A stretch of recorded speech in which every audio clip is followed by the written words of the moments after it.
So I dressed accordingly as to how you thought I should dress from last week. I have a dark shirt on and a white hat. Nice, I like it. I actually am wearing the same sweater because I couldn't find my other shirts. I'm like, "What?"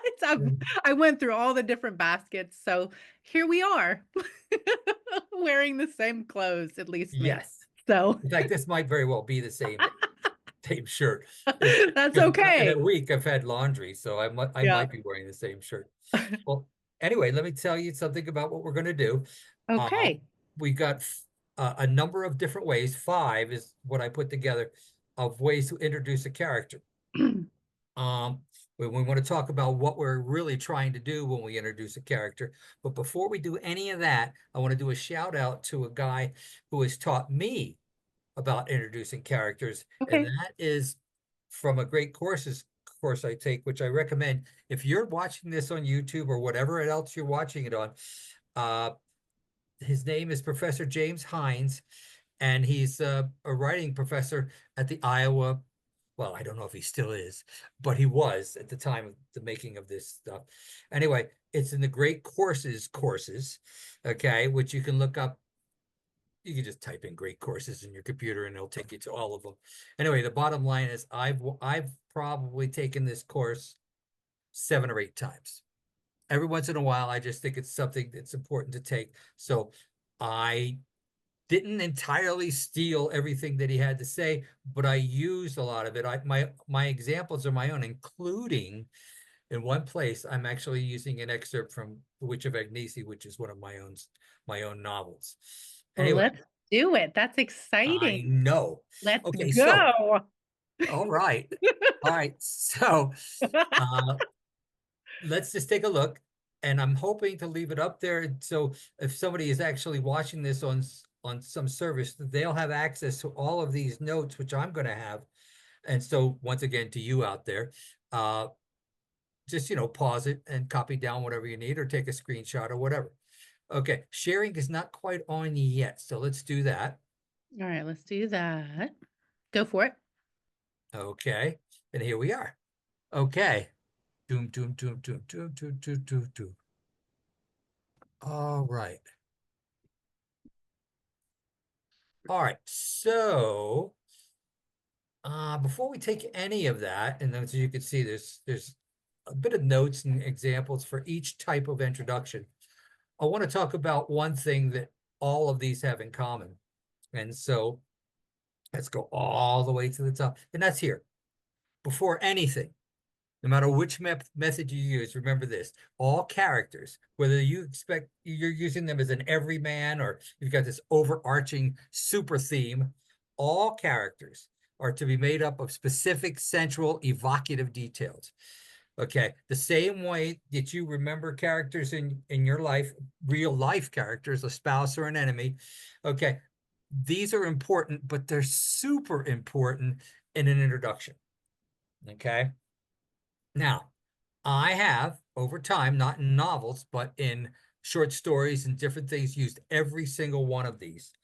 And this one is especially, and I think, how should I put this? It resonates with regard to the relationship I have with Brandy, who is the other person in this particular lesson, because she is literally my favorite person who's ever talked about setting. Okay, but we're Okay. going to talk about them in this order, mainly because I'm a mathematician. Okay, so basically, when you talk about description, when you introduce a character, the character gets described. I mean, there's nothing more to it than that. So I've just taken a couple examples for description. So let's go on down here and we'll talk about it. I took an example from Emma by Jane Austen, Lord Jim by Joseph Conrad, and Sam Spade by Dashiell Hammett. Okay, they all use particular things about introduction, but what you'll notice that there are things missing in each one. I mean, if you think about it, if you're going to introduce a character, there's a million things you could do. You can describe them. What do they look like? What are they wearing? You could put them in a setting. Okay. And what is it like? Is it foggy? Like a lot of times in Sherlock Holmes stories. Okay. what are they doing? Are they performing any action? Okay. Are they involved with their setting, with the scene? Are they doing something in action? Okay. And oh, there's a few others, but let's not get too bogged down in all of that. What I want to really say about that is not every introduction does everything, such as, let's go ahead and read the one for Emma. I don't know if everybody here who has who is looking at this has read Emma or actually seen Emma performed, but there's um a real recent adaptation of Emma, and I believe it's on Netflix or Amazon Prime. And what it boils down to, it's just another one of those characters in Regency England who has what might be considered sort of genteel adventures. Anyway, Emma Woodhouse, handsome, clever, rich, with a comfortable home and a happy disposition, seemed to unite some of the best blessings of existence and had lived nearly 21 years in the world with very little to distress or vex her. Notice what we don't get here. We don't know what she looks like yet. We will pretty quick here, but I didn't want to do a whole bunch of reading. But the bottom line, what we get this sense that this is a privileged person. We also get a sense that she had lived near 21 years with very little to distress or vex her. And then pretty quick here, things are going to come along that are going to distress and vex her. Okay, it's a promise that Jane Austen does. And it happens in Pride and Prejudice. It happens in Sense and Sensibility. Okay, and Emma is just a wonderful story. I can't recommend it enough. Okay, so what we have here is basically a description, but not a description of what she looks like. This is a description of her, you might say, her insides. What sort of person is she? She seems to be happy-go-lucky. She's certainly handsome, and that means a lot more then than it did here. A woman that was handsome at the time of this stuff was considered beautiful. Okay, and they also in the Old West, there was a story I just saw recently where the guy turns to the woman and says, "You're the handsomest woman I have ever seen." And he might as well have said, "You're the most beautiful woman I've ever seen." So she's clever, and we'll get evidence of that. I think everything that Jane Austen writes has cleverness in it. But let's move on to Sam Spade. Okay, Sam Spade is a private eye, and I don't know if everybody's familiar with Sam Spade, but if you're not and you like mysteries, Dashiell Hammett is he's he's the crown prince of mysteries. Anyway, Sam Spade's jaw was a long and bony V, his chin jutting out from under a more flexible V of his mouth. His nostrils curved back to make another smaller V. His yellow-gray, now look at the yellow-gray eyes were horizontal. What's that even mean, that his eyes were horizontal? Yellow, gray eyes, or is he a cat? Anyway, the V motif was picked up again by thickish brows rising outward from twin creases above a hooked nose. And his pale brown hair grew down from high flat temples to a point in the middle of his forehead. Now, here's the part I object to. He looked rather pleasantly like a blonde Satan. I have no problem with comparing him to Satan because he's got a devil's peak in the middle of his forehead. And he's got V's all over the place in his face, but his hair is brown, not blonde. And so consequently, even Dashiell Hammett could be not paying attention to details. What do we get here? We kind of know what he looks like, unlike Emma. What we don't know is what he's thinking. And what's really cool about this book, by the way, this is from the Maltese Falcon, which if you've never seen it with Humphrey Bogart, is one of my favorite. I have seen the Maltese Falcon maybe 10 times. Okay. Humphrey Bogart looks nothing like this, but he does play him very well. Anyway, the bottom line here is that we know exactly what he looks like, and we will learn more about what he looks like, what sort of clothes he wears, okay, how he acts in space. We will never in the entire book know one single thought that's going on in his head. Emma, we will know every thought that's going on in her head. Plus, because back then they didn't care too much about head hopping, we will know the thoughts that are going in other characters' head as well. Now, as you can see below, there's a guy named Jocko Dimples. And what we're going to do, students, is Jocko Dimples is a character that of my making. He's not in any of my books. We are going to introduce him in all 5 methods. Okay, so this is Jocko Dimples. Okay, and I'm not going to tell you anything about him, but pretty quick you'll understand about him. Anyway, he's a sort of a in between these two, but I would say he's more like Sam Spade. Jocko Dimples. He stood 1 coconut shorter than 4 feet.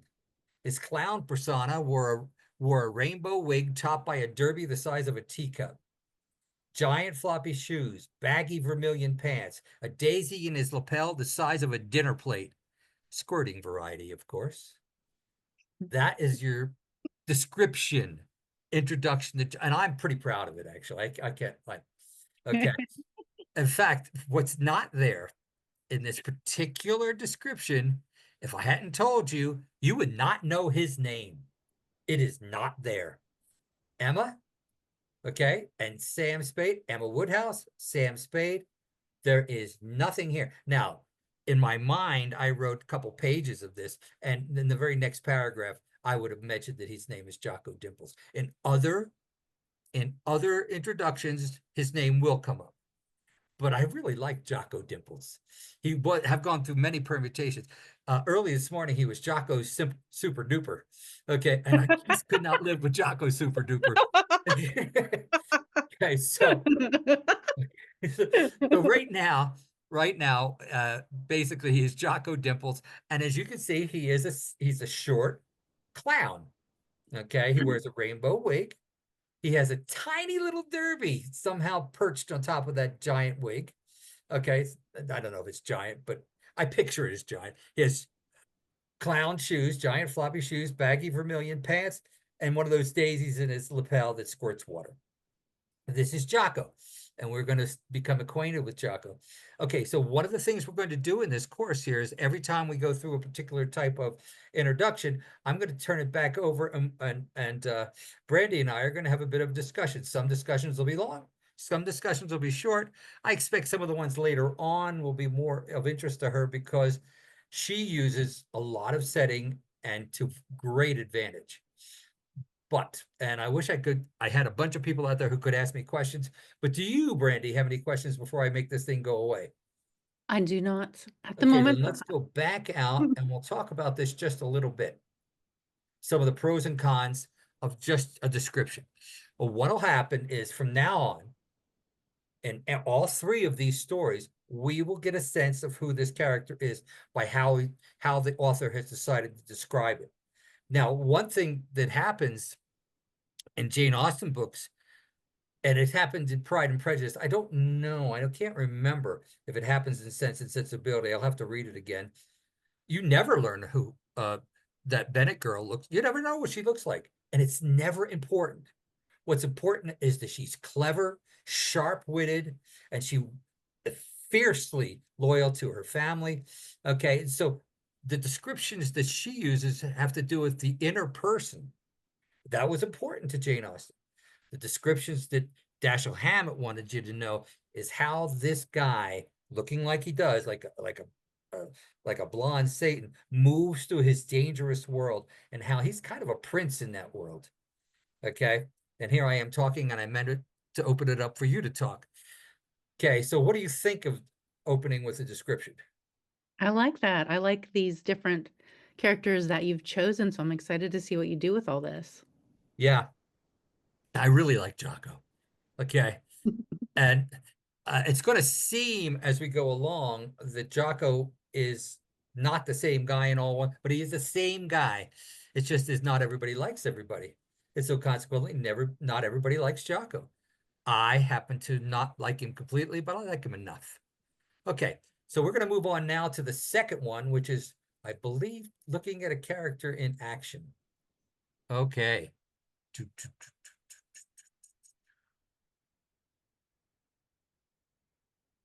Okay, so now this is the one where I'm so jazzed to be able to use my own book. The Gargoyle is a very unique book. Okay. We'll talk about it in just a second.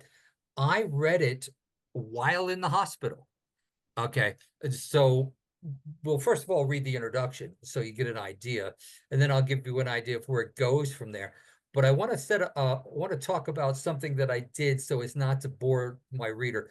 These ellipses here means that I skipped a couple sentences in the introduction of this guy that I did not want necessarily to have to read, and I did it twice in this, no, 3 times in this one. Okay, so basically, this is actually a really long paragraph, which I don't recommend necessarily for the beginning of a book because a lot of readers don't like long paragraphs in the beginning of books. So I made it shorter. Anyway, the gargoyle. Accidents ambush the unsuspecting, often violently, just like love. As I drove, I stroked the scar on my chest by habit.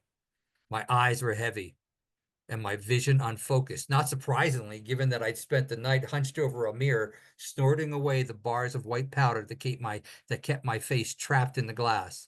Between my legs, I had wedged a bottle of bourbon, which I tried to pull out from another mouthful.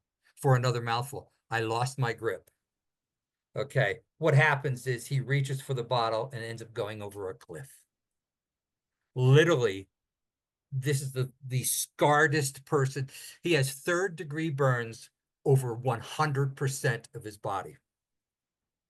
And it's the first time I'd ever been introduced to a character with 4th-degree burns. It damaged the marrow of his bones.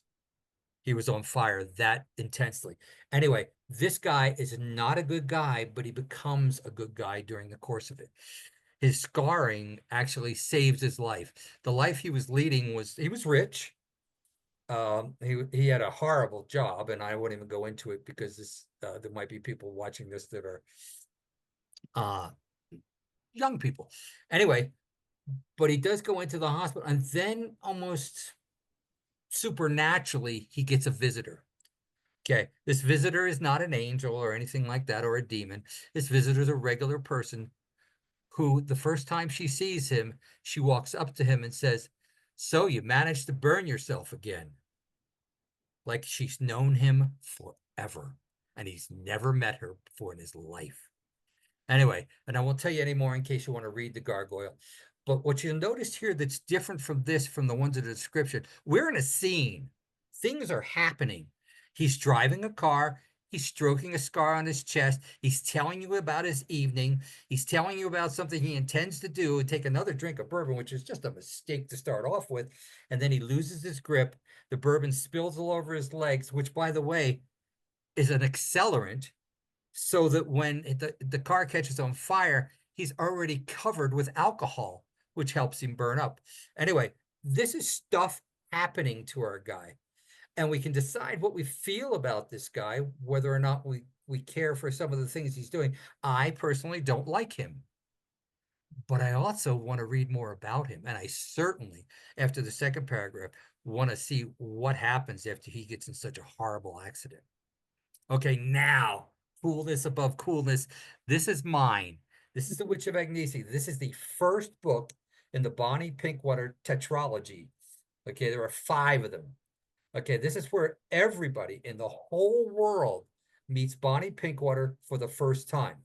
Okay, Thursday morning was shaping up into one of those days that made Bonnie Pinkwater wish for a dart gun, the kind used to put rhinos, or in this case, teenagers, to sleep. She brushed a gray tendril of hair from her forehead, held up her hands, palms toward her 26 student class, the signal for quiet, one at a time. I was going for a couple things here. One of them is all she has to do is hold up her hand. When I was a school teacher, I had school teacher talents. If I held up my hands, I might as well have put those guys mute. Okay, they no longer had the power of speech. Now, if anybody's actually not paying attention and they talked, everybody in the room just looked at them like, what are you doing? Okay, Bonnie has that. She's got a 26 student class. If any teachers are reading this, they go, that's a big class. Okay, 26 students is not optimal. but obviously she has a handle on it. She has gray hair, so now we know she's old, but she's also got some stuff going on. We are inside her head a little bit. She wants a dart gun. She would like, there's two, by the way, there are two arguing students in this class, arguing about this title here, Witch of Agnesi. The Witch of Agnesi is not anything to do with witches. It is a math curve, very similar to the bell-shaped curves that you see in probability and in scores. If you score everybody on a scale of 1 to 3, most people will get a 2, which is why the bell-shaped curve is higher in the middle. Anyway, the bottom line is they're arguing about this. One of them's mother happens to be a witch. Okay, she's actually in Wicca, and I knew a witch out there at that time, and I picked her brain about some of the things that go on. Give you a weirdness about this. Uh, the girl that was in my class had an hourglass around her neck, and in that hourglass was some of her father's ashes, who had died. He didn't die horribly or anything. I think he died of things that people die of, cancer or a heart attack or anything. Anyway, so basically what I was trying to get across here is we've got a teacher. We've got a teacher who's good at her job. She also has fantasies about possibly putting her students to sleep, not shooting them to death, just making them stop. Okay. Anyway, and she's also kind of old. Okay. We learn in the next paragraph that she's actually a widow. Okay. And that she doesn't enjoy being a widow that much. Okay. It plagues her. Not that anybody does enjoy it. Well, I don't know. Maybe some wives do after a time enjoy being on their own. But Bonnie is not one of those. She loved her husband and she misses him terribly. Anyway, so that's how I introduced my main character for 5 of my books in my series, Bonnie Pinkwater, who I to this day still love. And now, Jocko Dimples. Okay, keep in mind, we're going to want to be looking at this character in action. So now we're not necessarily looking at what he looks like. Okay. Oh, by the way, one more thing about that. One thing I left out, and I did it on purpose with Jocko, we know what kind of clothes he wears, the flower in his lapel, all kinds of stuff, but we know nothing about his face. And what I decided to do as we went along is give you a description of his face little by little through all of these different types of introductions. So here we go. Jocko Dimples. He smeared the last of the red grease paint around his mouth, defining the smile he donned maybe 10,000 times. He was tired in his mind and body. The last thing he wanted to do this morning was to try and maybe fail at getting some fat old farmer and his screaming kids to laugh. Even worse, this was the day of the clown car act. He and 4 other circus clowns crammed into a toy car not much bigger than a fire hydrant. He stared into his bloodshot eyes in the mirror. Showtime, Jocko. Okay, so what we've got here, it's not so much what he looks like. There's some stuff about what he looks like, which brings up another point. Very rarely, and I believe I would get agreement from my compadre here, very rarely are any of these introduction techniques pure.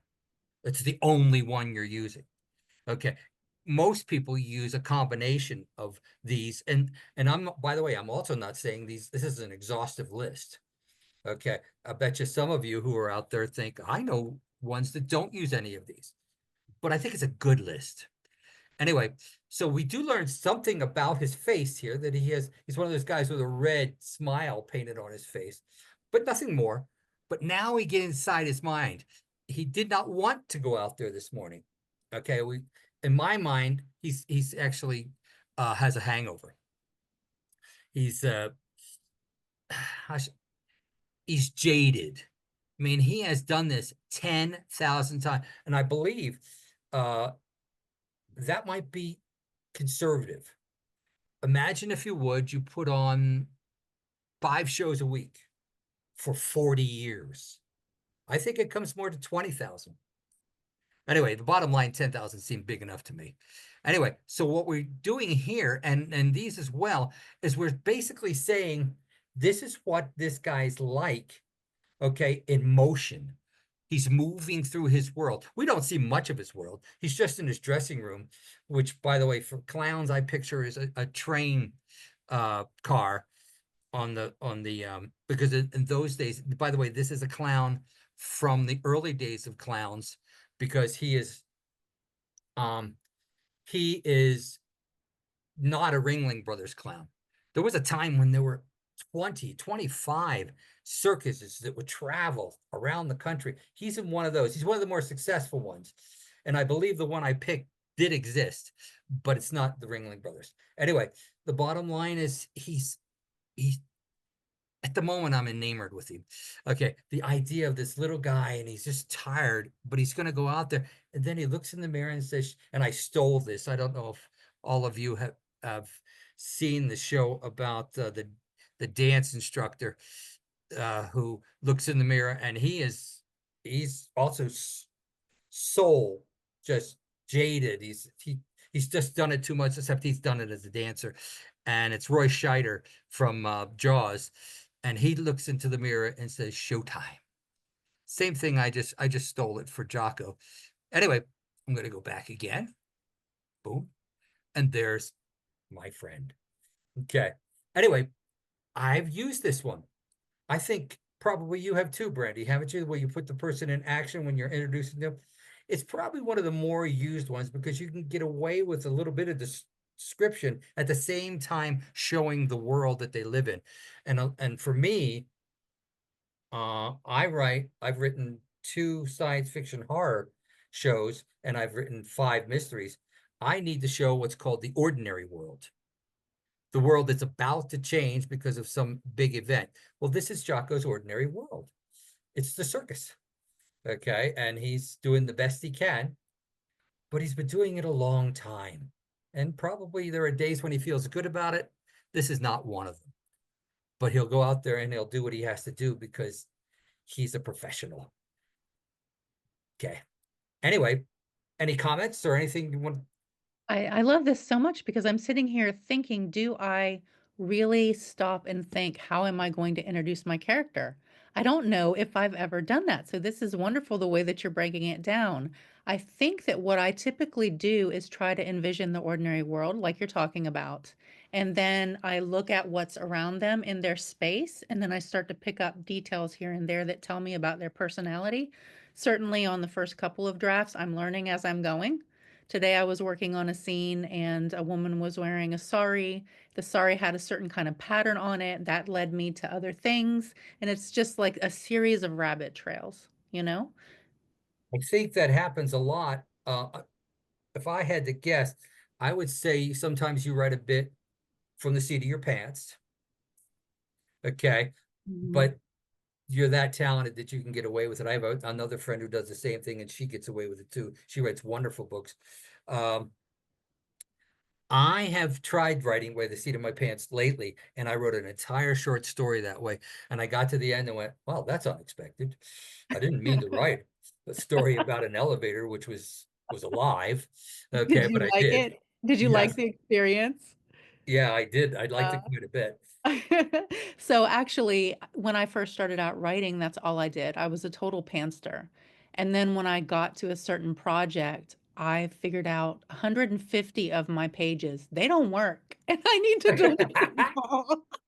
Well, So that sort of cured me. So now I try to do half and half. And well, the most famous pantser in the world, I think, is Stephen King, and he has confessed that he's done the same thing. He has taken great hunks of his stuff and said, "This is not where I want to be at this time in the exactly. story." Okay. Exactly. And he writes enough that he said, "Well, I'm okay because tomorrow morning I'm going to write from 6 to noon again and I'll write something better." And actually, now I know stuff that I didn't know then. And you Mhm. probably felt the same way. And did that book get finished? That book did, but I had to completely rework it. So that was a new experience for me Hmm. because with the first two, I'll say that the second one, I had been thinking about it on the subconscious level for so long that it was the quickest book that I've ever written. And then of course with the first book, I didn't move on until I felt that I had perfected the chapter, which we never really get there, right? Because Right? we could still work on them today.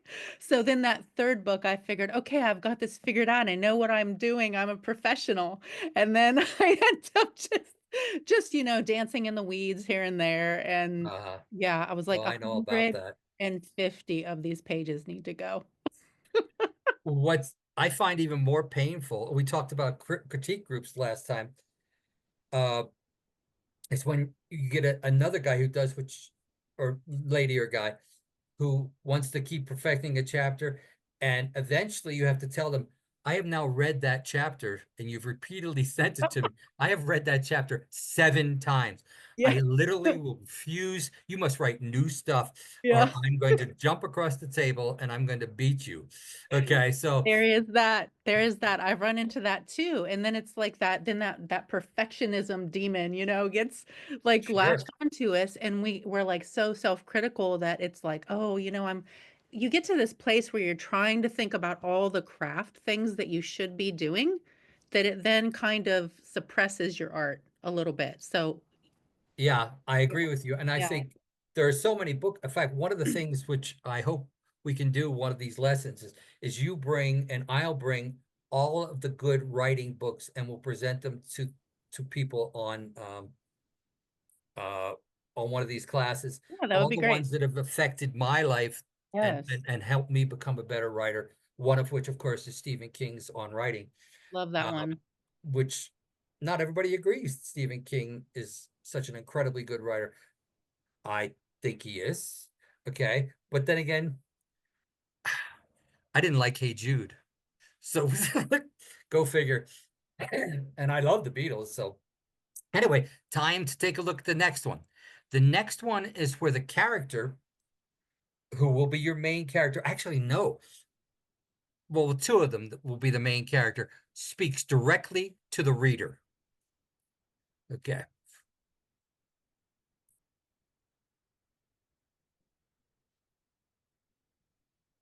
So, and we're going to be taking a look at Huck Finn, Moby Dick, and the Great Gatsby. All three of these well, Huck Finn and Moby Dick especially, they're famous for their opening where Huck, or in this case, the guy who says "Call me Ishmael," whose name, by the way, is not Ishmael.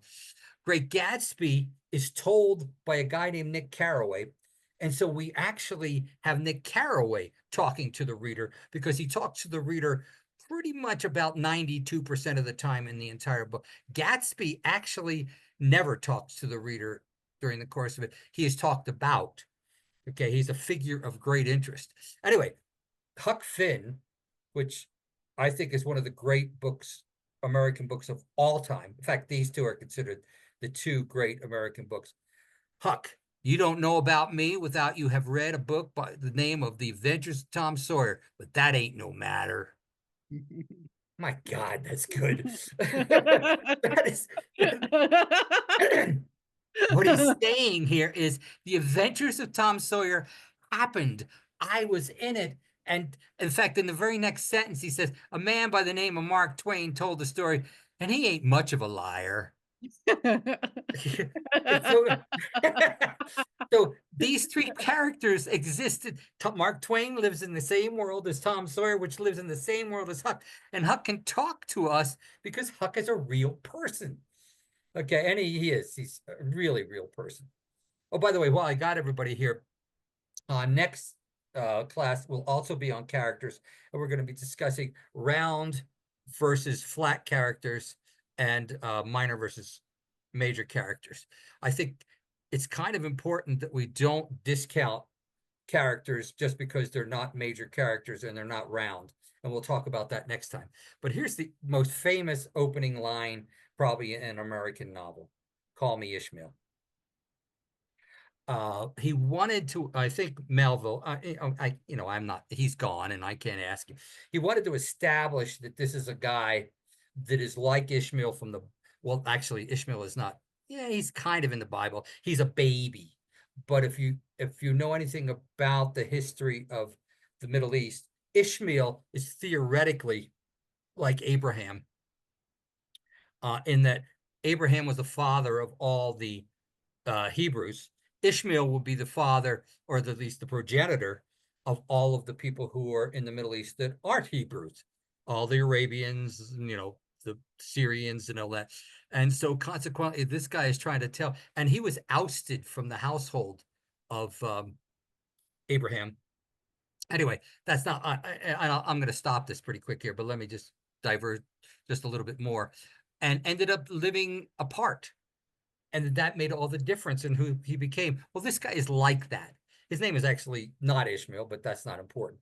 Anyway, these are just brilliant, because what he's actually asking you to do is call me Ishmael, as if to, by the way, I don't think there's a capital M on there. I didn't even notice till right now. Anyway, the bottom line here is we don't know much about the introduction, and we do learn a little bit more about this.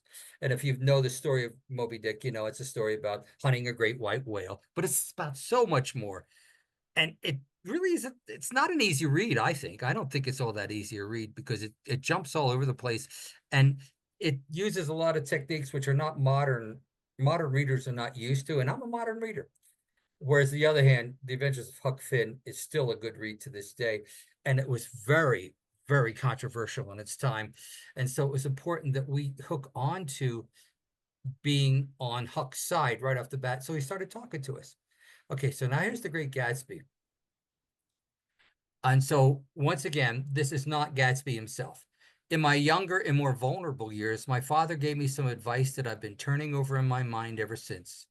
Whenever you feel like criticizing anyone, he told me, just remember that all the people in the world haven't had the advantages that you've had.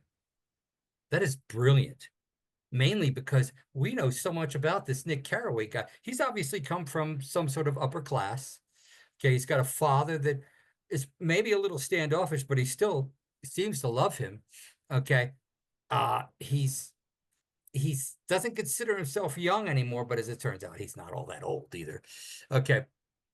Anyway, the bottom line is we now know a little bit about this guy who's going to narrate the story. And I'm a big fan of narrators in general, because they're not always reliable. Now, Nick is reliable. His percentage of reliability is very, very high. Okay. He's commenting on things he's happening, which are outside of his life that he knows. Gatsby is tremendously rich, throws fabulous parties. And his connection to Gatsby is that his cousin, Daisy, is the person that Gatsby is in love with. And he's, for the reason he's throwing all these parties, and she's married to this brute of a man who treats her terribly. Okay, the Gatsby eventually will end up having to confront. Anyway, but what we get to know is we get to know a lot about this Nick Carraway guy. And so we have to decide through what's going on here, do we trust him? And I think because he's talking about his father, I do. I do trust him. He's remembering his dad and this advice his dad gave him, okay, even though it's kind of elitist sort of advice, it's still good advice. It's advice that don't criticize people. And you learn pretty quickly that he doesn't do that. He's really kind of a kind person. Okay. And so when he eventually starts talking about Daisy and her husband and the great Gatsby himself, you tend to say, yeah, that's the way things went down. Okay. Which makes, I think, at the end, even more tragic. Okay. Jocko Dimples. Okay. Jacko. So basically, yeah. Okay. Yeah.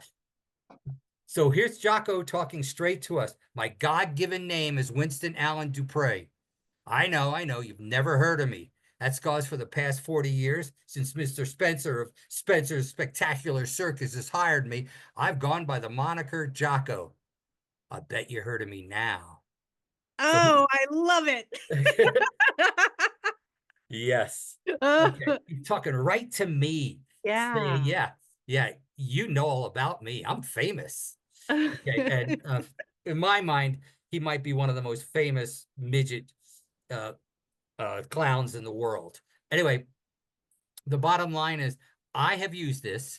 I have had dialogue started off. I haven't had dialogues, uh, well, I've had indirectly dialogue uh, aimed at the reader, kind of obliquely aimed at the reader. But I've started with dialogue, and I've had people criticize me for it. He said, you should never start with dialogue. But I don't know necessarily it's true. Okay. And I think there's room for uh in the big stew of life, I think there's room for sweet peas and for baby onions. Yeah. And so consequently, I think this is a really powerful one. And there's others. Oh God, there's a book called The Something of Augie Marsh. And the guy just starts off said, my name's Augie Marsh. There's another book that actually kind of harkens back to Moby Dick, where the lady opens up and says, my name is Ruth.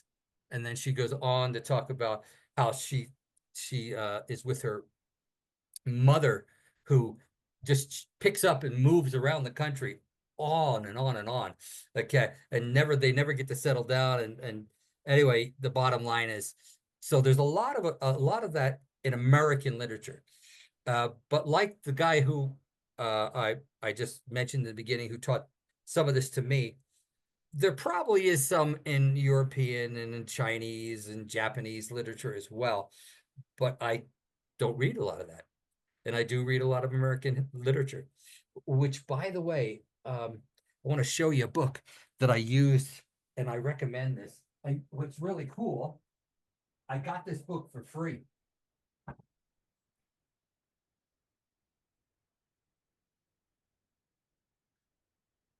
It's an anthology of a concise anthology of American literature.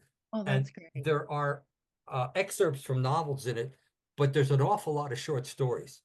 And some of the great short stories, there's Faulkner, there's, oh my God, Flannery O'Connor. Flannery O'Connor just blows me away every time I read some of her stuff, which, by the way, is a lady and a really good writer. Anyway, this book is fat. And I Nice. went looking for it, and I found multiple examples of every one of my ways of introducing a character in that book. And so consequently, I had to pick and choose. Okay.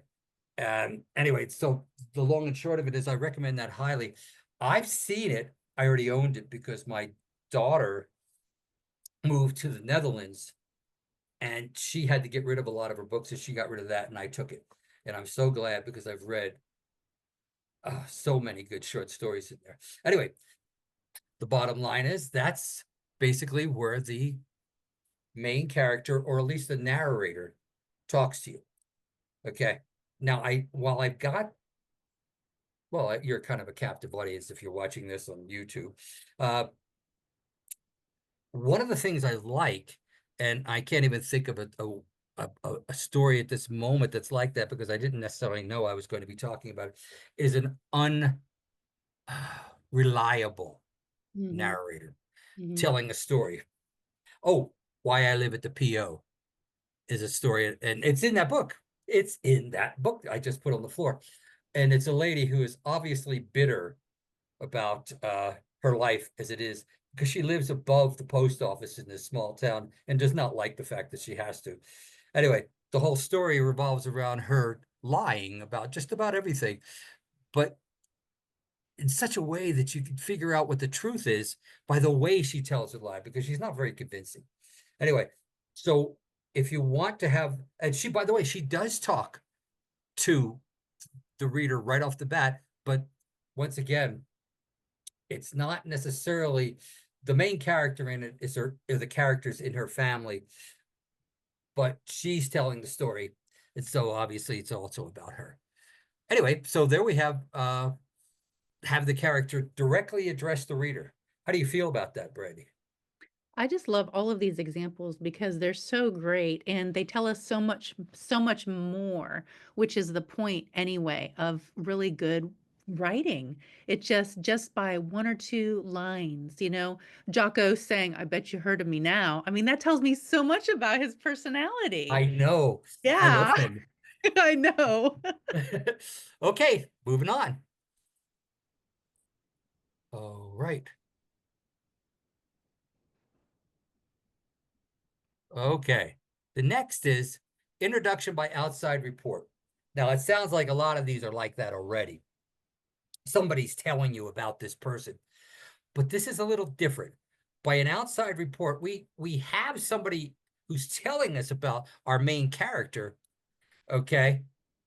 But we don't know anything about the person who's this is different from Nick Carraway in The Great Gatsby.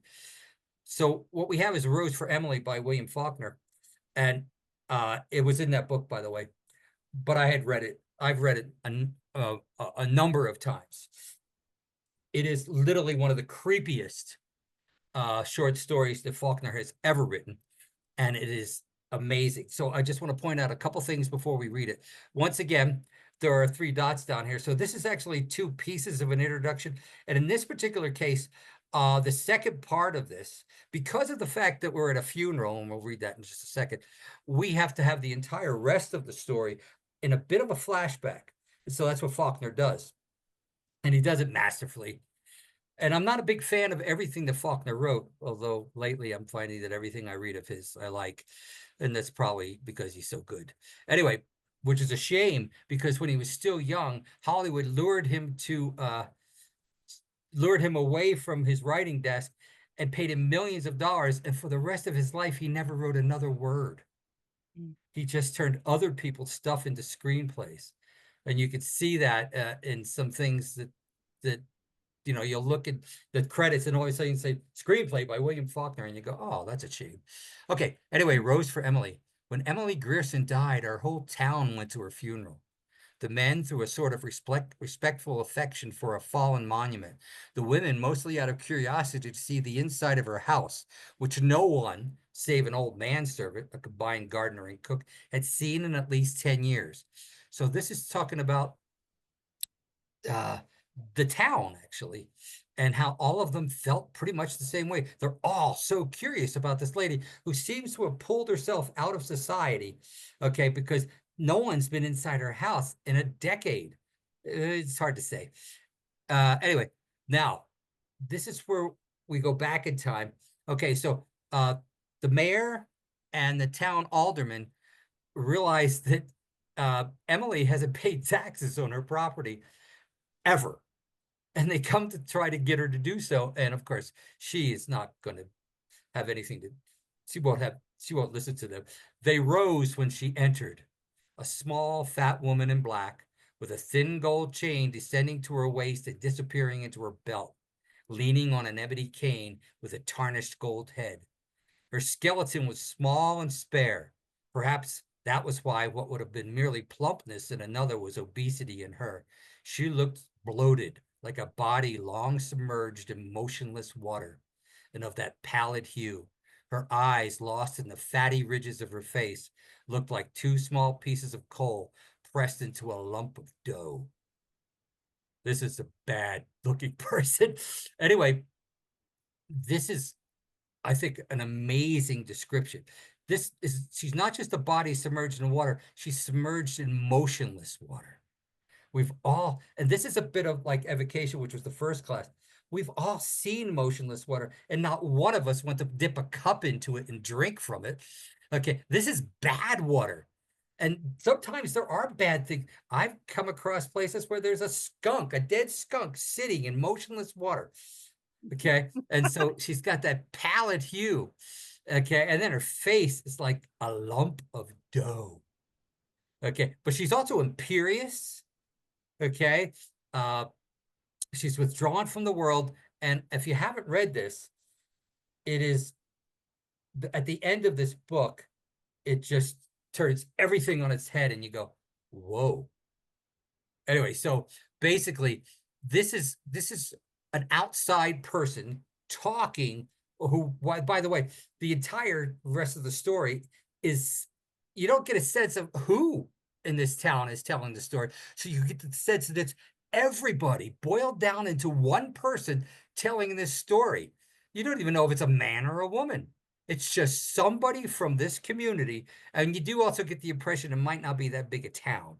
I mean, if the town was Philadelphia, there are whole neighborhoods that nobody would know about this lady. So it's probably a town big enough that you have a number of people, but not too big enough that you would not everybody know about Emily Grierson.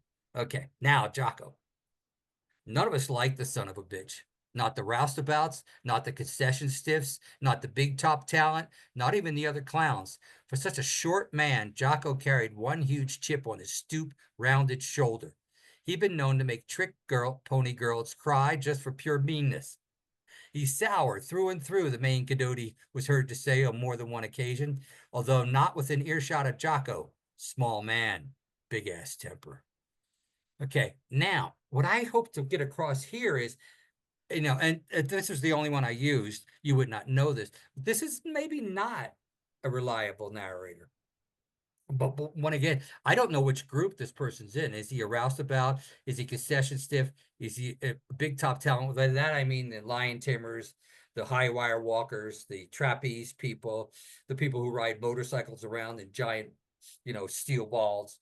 Anyway, other clowns, trick pony riders, all that sort of stuff. You don't know what group he's actually in. But in my mind, the other guy. This guy is a clown. Now, the next thing I did is introduce the thing called a cadoti. You don't know what a cadoti is if you haven't been around circuses. A cadoti is somebody who's trying to become a roustabout. He works for food, and they are in a pecking order. The head cadoti is going to be the next person that gets to be a roustabout if any of these guys leave. Roustabouts are the ones who put up and tear down the tents.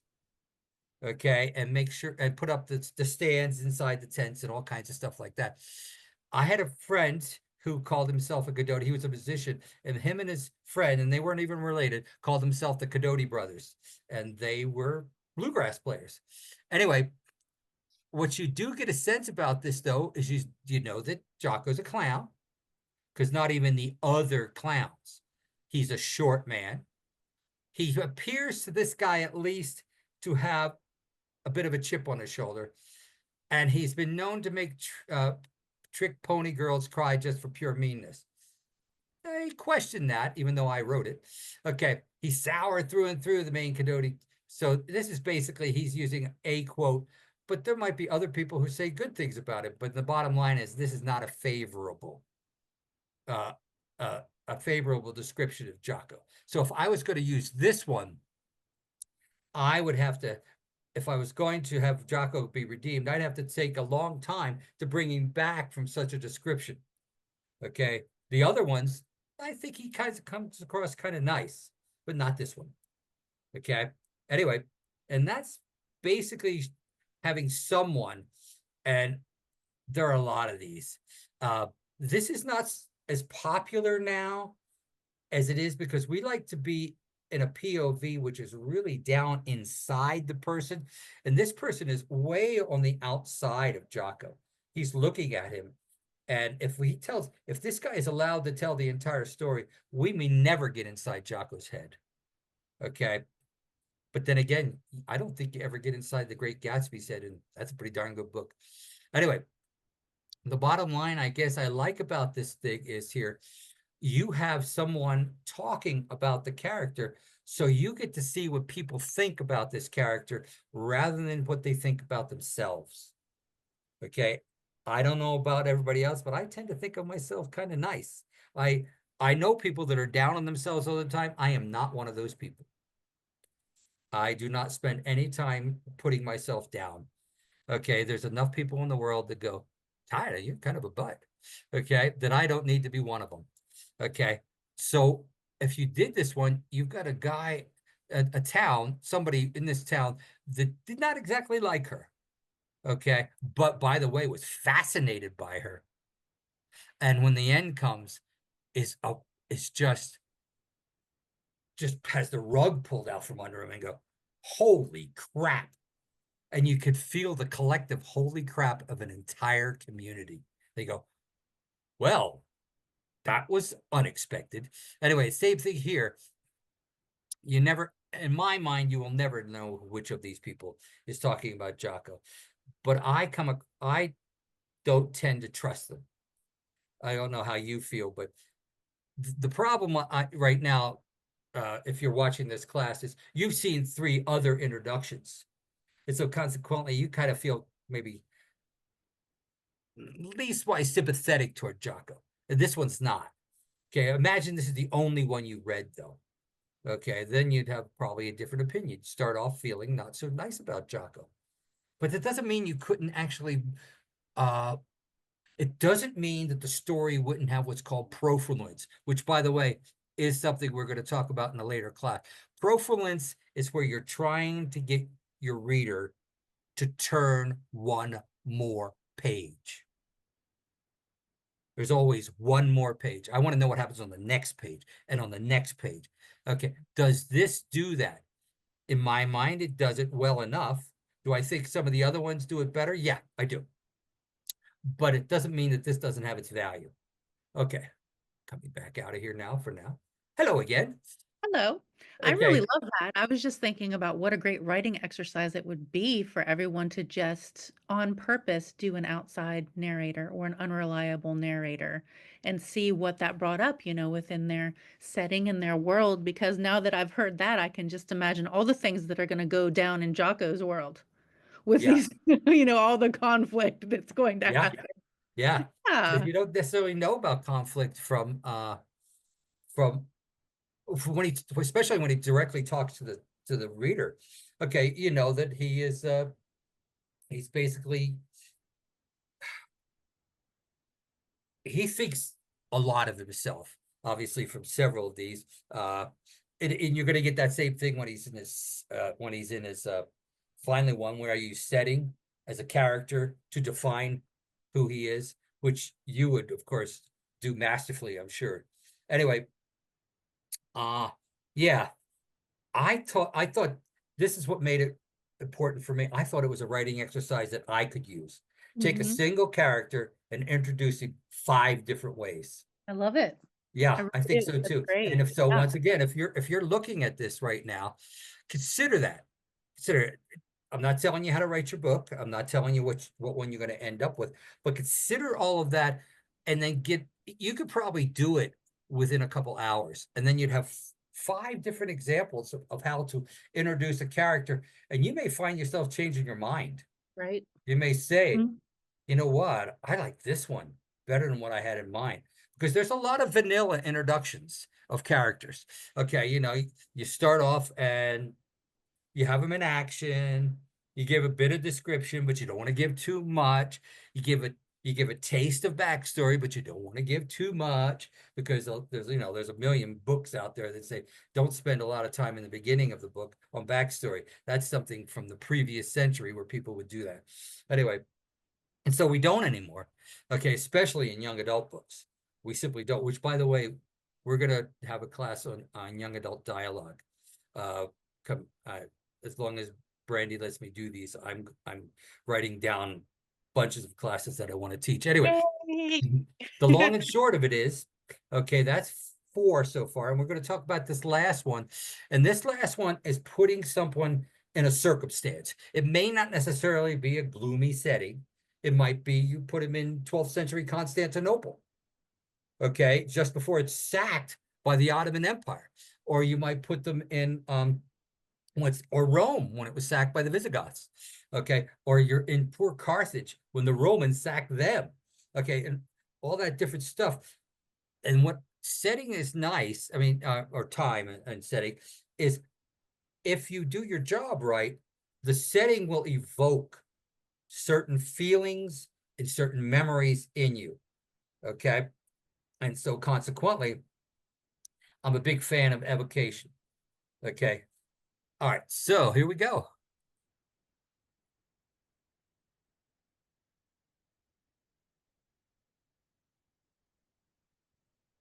So define a character by a circumstance, a particular time or setting.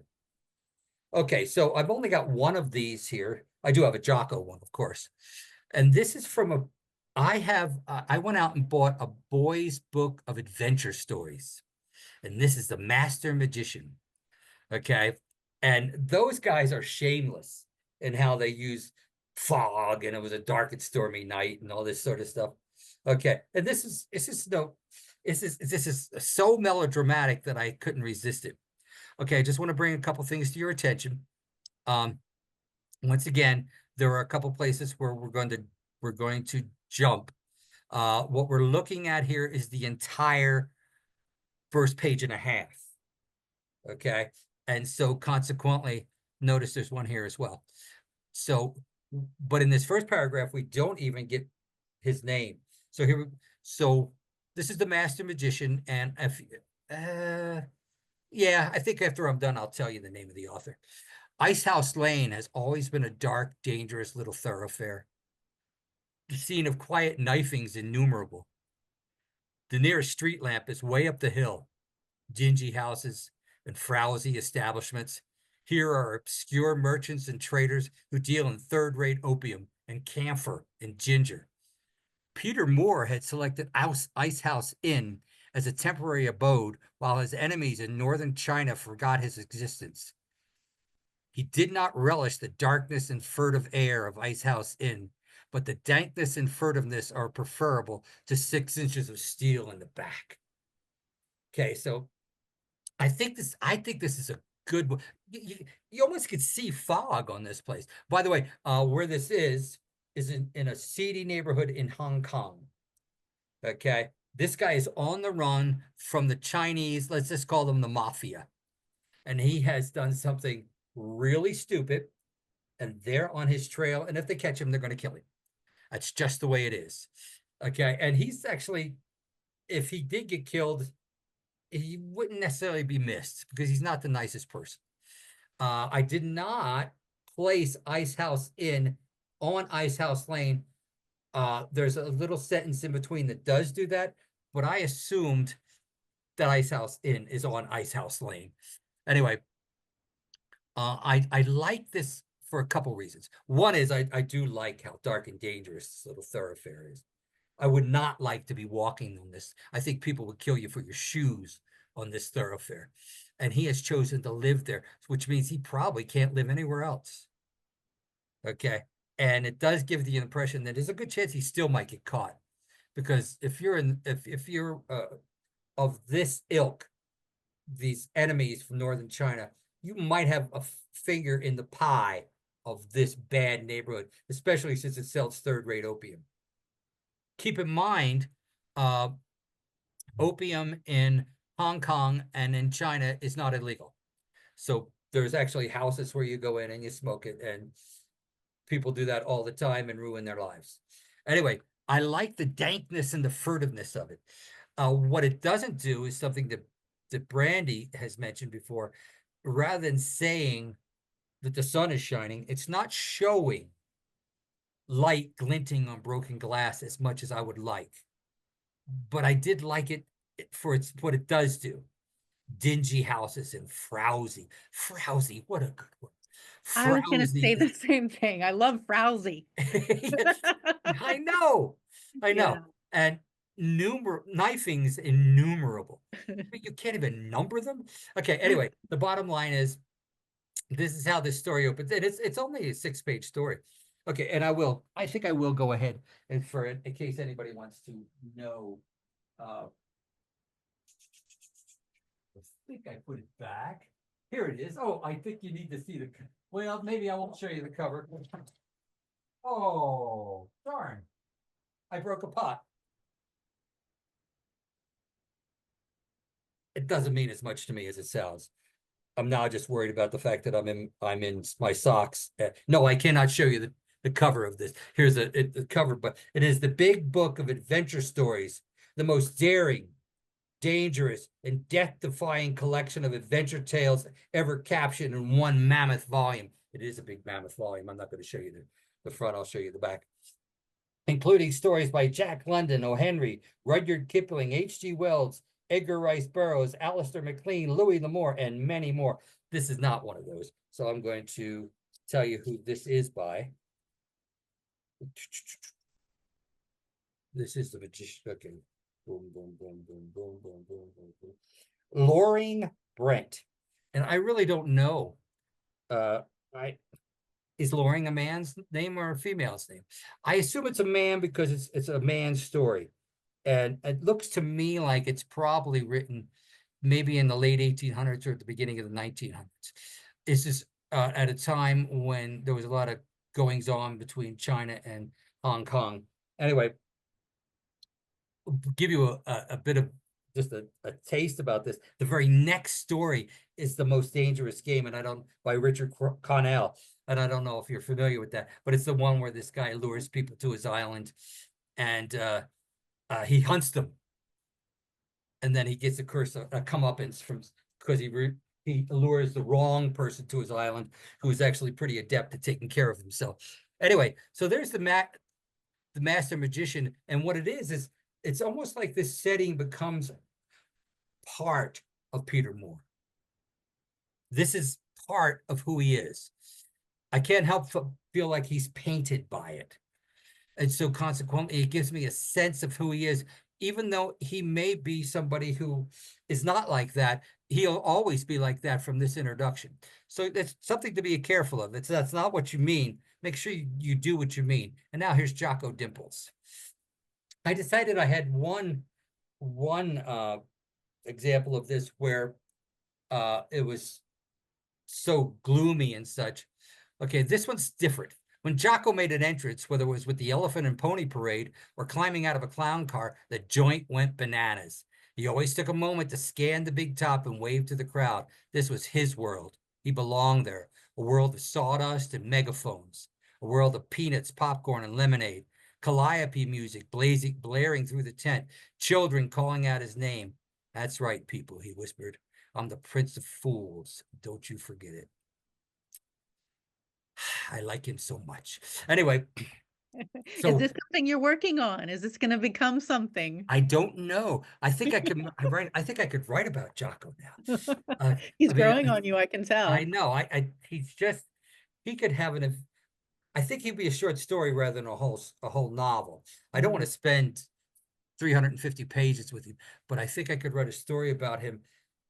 I don't know if everybody's read. There's a story about Beau Brummel, and Beau Brummel was a dandy, a fop who lived in France, and then eventually became bankrupt. And I'm going to tell you the entire story here. I'm going to tell you and broken down into about 7 sentences, and it's stuck with me because he only has of all of his life when he was a rich man because he was the sort of person that people just gave money to and clothes and invited him to parties, like, and he had one prized possession left, and he was bankrupt.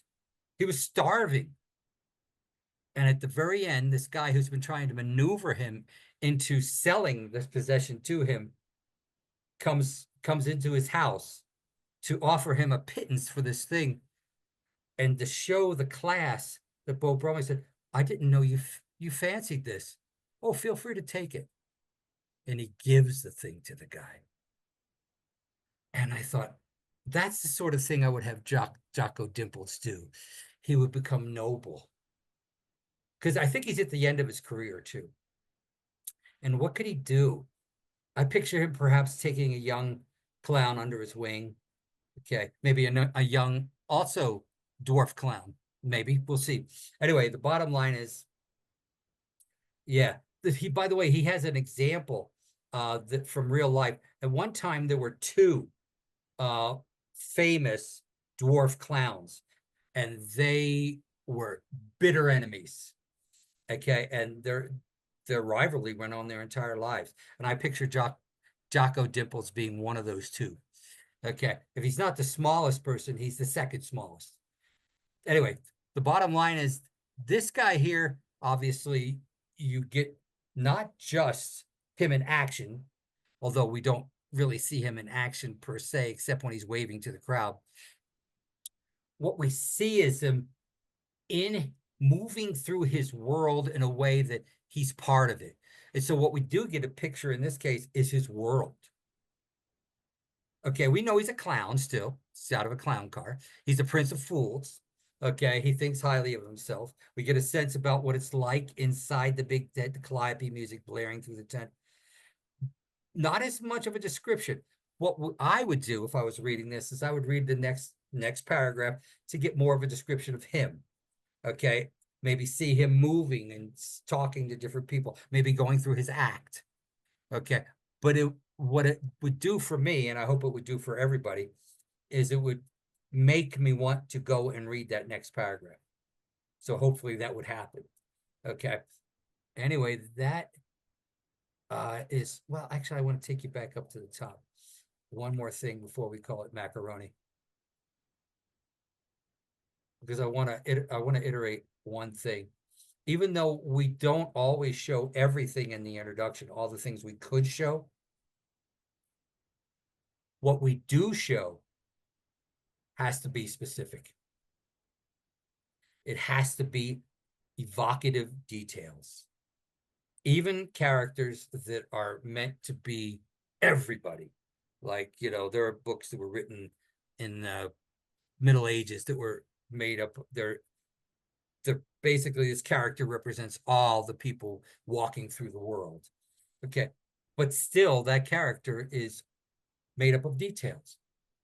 And the details are what you have to decide. And you have to actually pick which details to put, because whatever particular guy you choose, that means there's certain details you cannot put in. If you were having the character directly address the reader, it's going to be awkward to say, by the way, I'm 5'4" and I tend to wear dungarees. You probably won't. Okay, you're going to have to figure out different ways to do different things. Eventually, you're going to want to come up with a lot of sensual details. Okay, and some of these are going to be easier in other ones, like description. You can put some sensual details and showing the character in action because you can get inside their heads. Okay, that's another thing we might talk about. I can't, not anytime soon, but choosing to how much of their inner thoughts and inner world do you wish to reveal to the reader? And there's a whole spectrum. There's all the way down to Middlemarch, where you're inside everybody's head 24/7, and including the Harry Potter books. You're inside their heads. Okay, on a single page, you could be inside Hermione's and Harry's head, and also the bad guy. Okay, so how much of that you're going to want to reveal in your character? And not all of these are designed for that sort of thing. They're designed for showing different evocative details. But regardless, you must show some, or you haven't adequately introduced your character. You just haven't. Okay. Just keep that in mind. Okay. And if I could write down any, this is not a direct quote from my hero who taught a version of this class, but it's close enough. And it's the one that I need to look at from time to time. If I got a character, I want to have evocative details. Okay. Anyway, and especially in the introduction.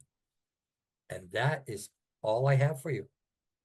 I love this so much. So I don't know if people do this anymore, but do you remember back in the day they would always teach us don't have your character looking in a mirror on the first page I because agree. so Yeah, many people, I've people had that's happened do to that. me. Mhm.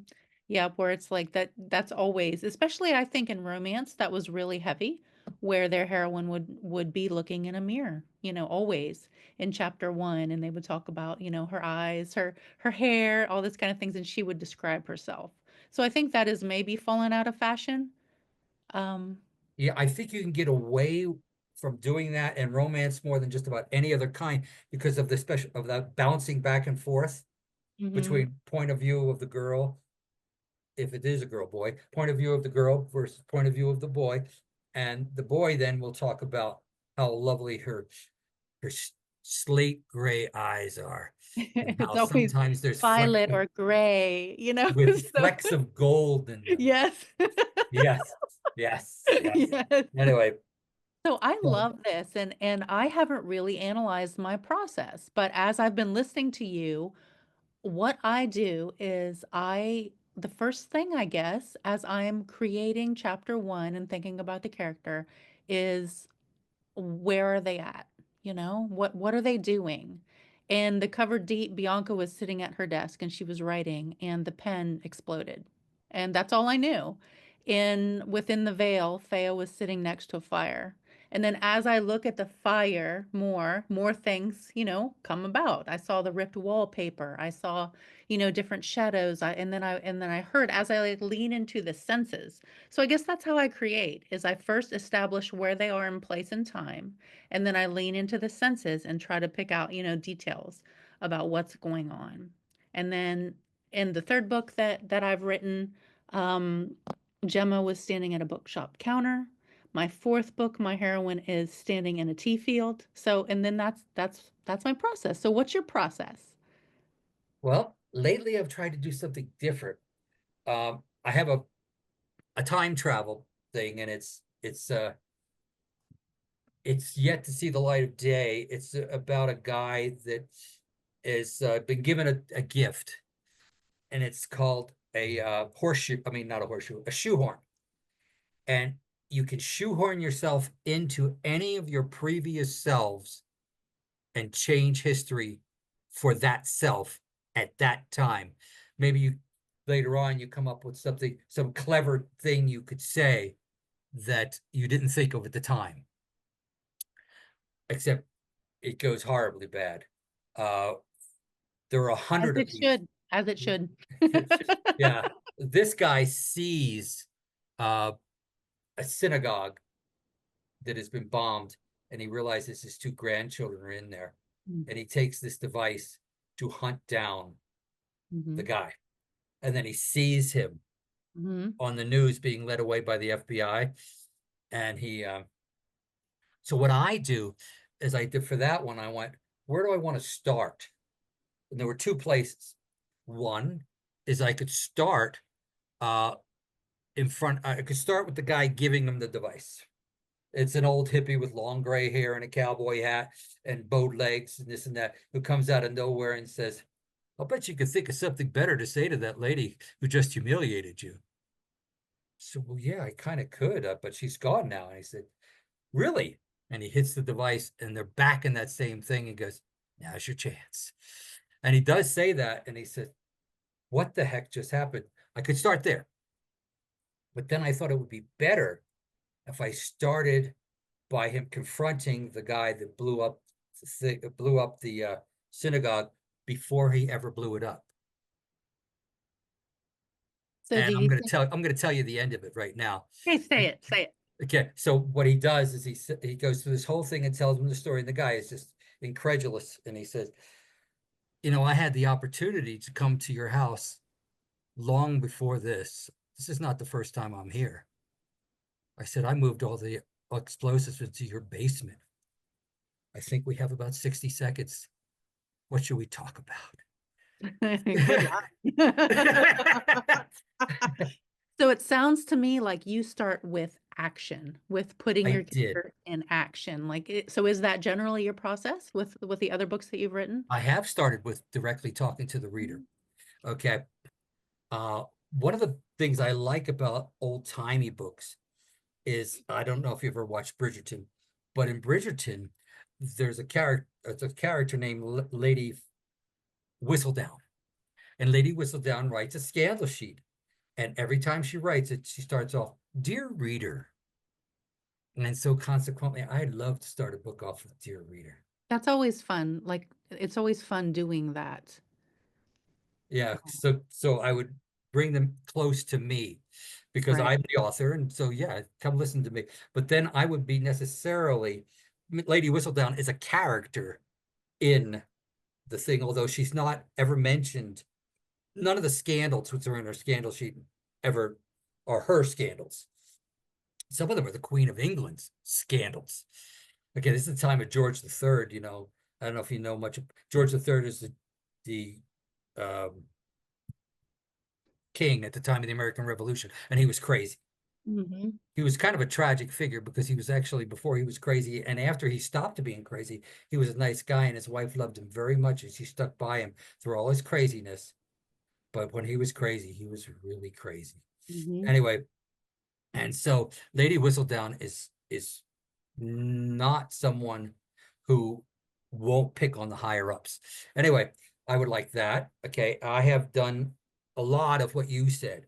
I put my people, well, obviously I put Bonnie Pinkwater in her classroom in Mhm. action, dealing with students who are acceptably behaved, but she needs to reel them in just a little bit. And then, of course, in the story, the argument which they're having is more interesting than the lesson she was teaching anyway. Mhm. Okay. And that was internal thought, how you started that from that example. So like Yeah. her And internal what that thought. does, what you could do when you do your stuff is you could decide how much access to internal thoughts you can give your person. Uh, you can you could still do that same thing, show them in action and give no internal thoughts. Okay, you could just show them doing stuff, but get ideas of what they're like by what they do. Okay.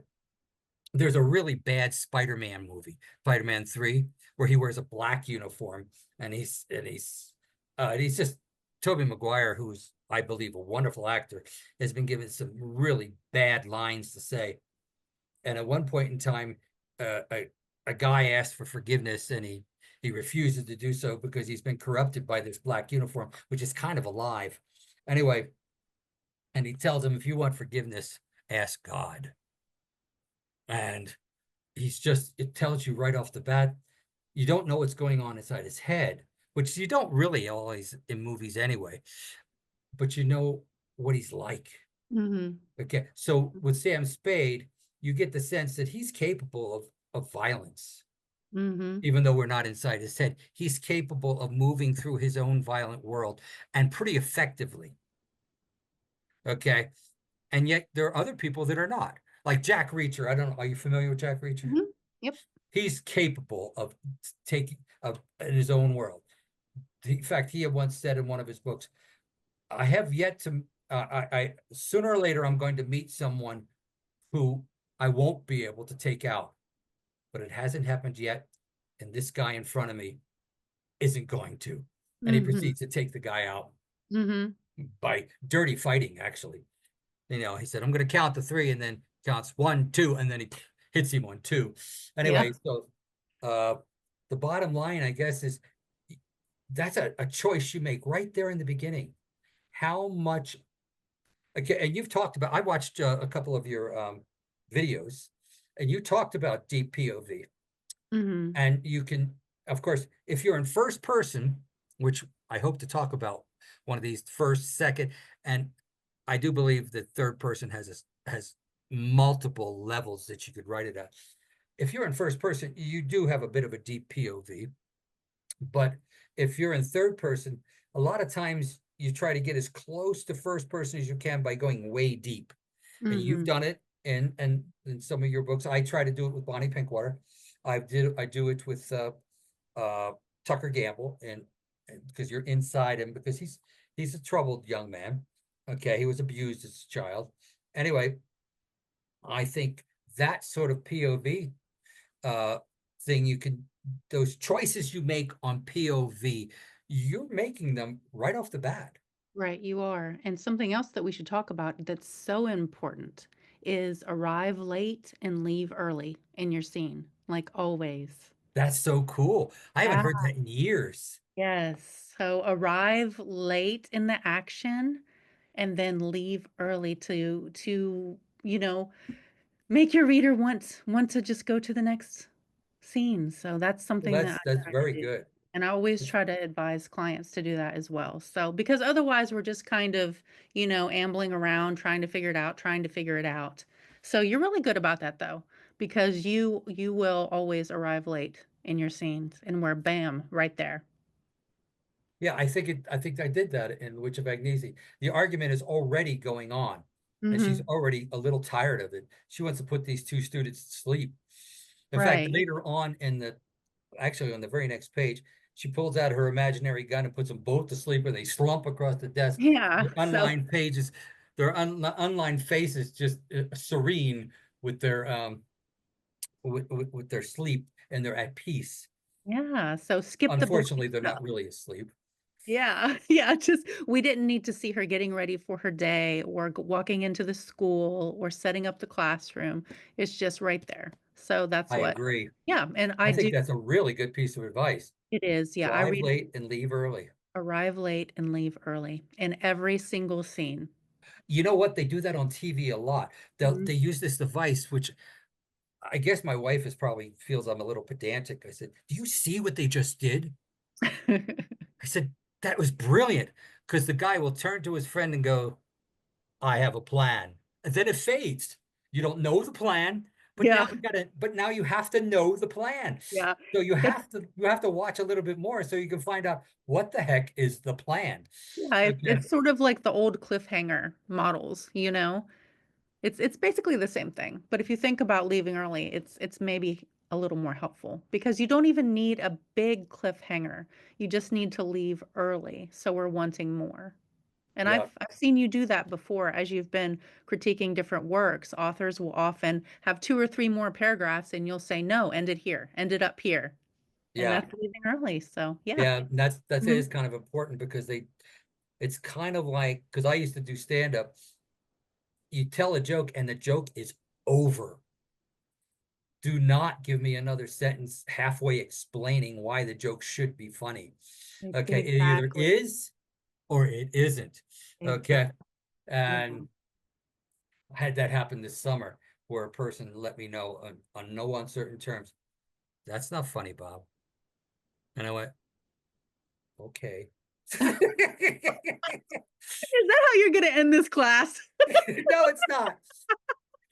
The anyway, the bottom line is it turned out she shouldn't have been anywhere near us because she had COVID and she was really sick.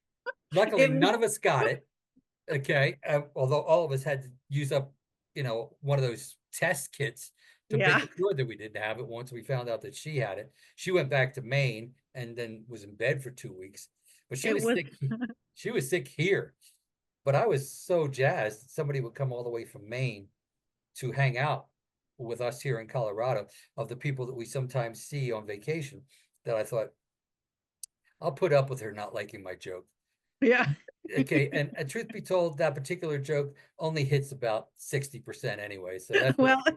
at least you tried. At least you tried. But I did. it was a dead skunk in still water, but you tried. Yes, it was a dead skunk in motionless water. Yes. Yes, yeah. All In right. fact, I was picturing there's a dock next to a restaurant, and the water it's ocean water, but there's boats there, so it's got oil slicks on top and this and that, and you take a look at it and you go, there are fish down there. And you go, oh God, those are not fish you should probably eat because those are fish that have been living in this icky water. And so I thought that was pretty clever of Faulkner, which put a pin in that. Going back to your pantsness, Faulkner was a pantser. Faulkner had one image and he wrote, uh, oh gosh, Sound and the Fury from it, Mm-hmm. which is maybe his most famous novel, Mm-hmm. which I probably need to read again. Mm-hmm. Anyway, he had a picture of a little girl crying, just wearing dirty underpants, climbing a tree, scraping her knee, and sitting in a tree, just huddled and cold. He built an entire book around it, and he Mm-hmm. didn't know anything else, just that one image. Well, So, I will show you the photograph that became Bianca in the cover deep. So this is where it first started for me. I'll take this off the wall. This is what I have here. Woo! As I wreck my office. But here she ah, is. I found this in an antique shop in Pensacola, Florida, and I was just flipping through the old photographs. And when I came to her, it was like the entire room disappeared, and there was a spotlight on her. And there was something about her eyes where she just started talking to me, and I could uh, see just such yeah, there strength. is something about her Yeah, eyes. I'll bring it a little closer, but Oh my it, God, yeah. I yeah, can it was, see into her eyes now. yeah, it was like Yep. she had such strength, but to me, there's definitely like a lot of pain there, resilience. So, Uh-huh. She's seen a so bit. she's seen a bit. So I had to write the bit that she saw, and that became the Yep. cover deep. Good deal. Yeah, And you won big money I writing it. did. You I did. did. You're just a superstar. I did. Well, you are too, and this has been super fun, and I can't wait until the next one. Okay, so the next one, people, if you're watching this, the next one is going to be about character as well. There might be three, but there might only be two. I'll have to decide that. But the next one definitely is about character. And it's going to be a little bit simpler than this one. It's simply about round versus flat characters. And I'm a big believer in flat characters. They have a purpose. And minor versus major characters. And what makes a minor character round and sometimes a major character flat. So I want you to think about this as you're going away. Is Sherlock Holmes flat? Okay. And so I imagine some of you said, no, yes, maybe. Okay. In any event, that's it. Okay. So Yay. you take care and I will. Well, that was great. I really enjoyed that. Thanks for preparing all that. It was so good. My I, pleasure. yeah, I was just kind of soaking it in, and it really did cause me to think, hey, what do I even do? Because I haven't considered it before. I But tell you the truth, until I put this all together, I hadn't considered as much as I would like to. mm-hmm. But I had considered it earlier. So I have been using some of these techniques and that What is the name? Professor James Hines, What's the name of the class that he does? oh, it's called Writing Great Fiction, Storytelling Tips and Techniques. Very And nice. everything from soup to nuts is in this course. Awesome. Okay. I won't be, there are some things he does so incredibly well that I would not even touch them with a 10-foot pole, but I will listen to them again. So, but the bottom line is, I think I could do a good job with round versus flat characters. So I will. Okay. Well, I'm Okay. excited, and same time, same place, and we will Same go with time, it. same place. I'll see you next Sunday. Okay, Okay, take bye-bye. care. You too.